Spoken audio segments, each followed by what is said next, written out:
Tomato ಮಾಡೋಕ್ಕೆ ಅಕ್ಕಿನ ಸಣ್ಣ ಉರಿಯಲ್ಲಿ ನಿಧಾನವಾಗಿ ಕೆಂಪು ಹುರಿದು ಇದು ತಣ್ಣಗಾದ್ಮೇಲೆ ಮಿಷನ್ಗೆ ಹಾಕಿ ಇಟ್ಕೋಬೇಕು ಹಿಟ್ಟನ್ನ. ಟಮಟಕ್ಕೆ ಅಕ್ಕಿ ಹುರಿದು ಮಿಲ್ ಮಾಡಿಸ್ಕೊಂಬಂದಿರೋ ಹಿಟ್ಟನ್ನ ಈ ಬಟ್ಲಲ್ಲಿ 2 ಬಟ್ಲು ಹಾಕ್ಕೋತಾ ಇದ್ದೀನಿ. 2 ಬಟ್ಲು ಅಕ್ಕಿ ಹಿಟ್ಟು ಹಾಕ್ಕೋತಾ ಇದ್ದೀನಿ. ಈಗ ಹುರ್ಗಡ್ಲೆ ಪುಡಿ ಮಾಡಿ ಮಿಕ್ಸಿಗೆ ಹಾಕ್ಕೊಂಡು ತರ್ತರಿಯಾಗಿ ಮಿಕ್ಸಿಗೆ ಹಾಕ್ಕೊಂಡು 1 ಬಟ್ಲು ತುಂಬ ಹಾಕ್ಕೋತಾ ಇದ್ದೀನಿ.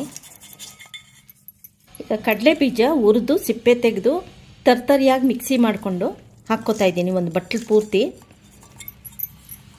ಈಗ ಕೊಬ್ಬರಿ 1 ಬಟ್ಲು ತುರಿದ್ಬಿಟ್ಟು ಹಾಕ್ಕೋತಾ ಇದ್ದೀನಿ. ಎಲ್ಲ ಈ ಬಟ್ಲಳತೆಗೆ ಹಾಕ್ಕೋತಾ ಇದ್ದೀನಿ. ಏಲಕ್ಕಿ ಪುಡಿ 1 ಸಣ್ಣ ಸ್ಪೂನಲ್ಲಿ 3 ಸ್ಪೂನಷ್ಟು ಹಾಕ್ಕೋತಾ ಇದ್ದೀನಿ.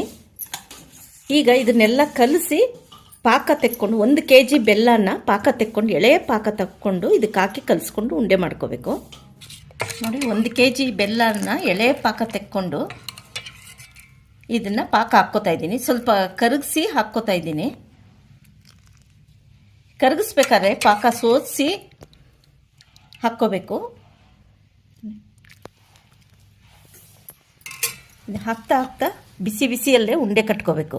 ನೋಡಿ ಬಿಸಿ ಬಿಸಿ ಪಾಕ ಹಾಕ್ತಾ ಹಾಕ್ತಾ ಈ ಥರ ಉಂಡೆ ಮಾಡಿ ಇಟ್ಕೊಂಡ್ರೆ ಟಮಟ ರೆಡಿ. ನೀವು ಟ್ರೈ ಮಾಡಿ ಕಾಮೆಂಟ್ ಸೆಕ್ಷನ್ಗೆ ಕಾಮೆಂಟ್ಸ್ ಹಾಕಿ.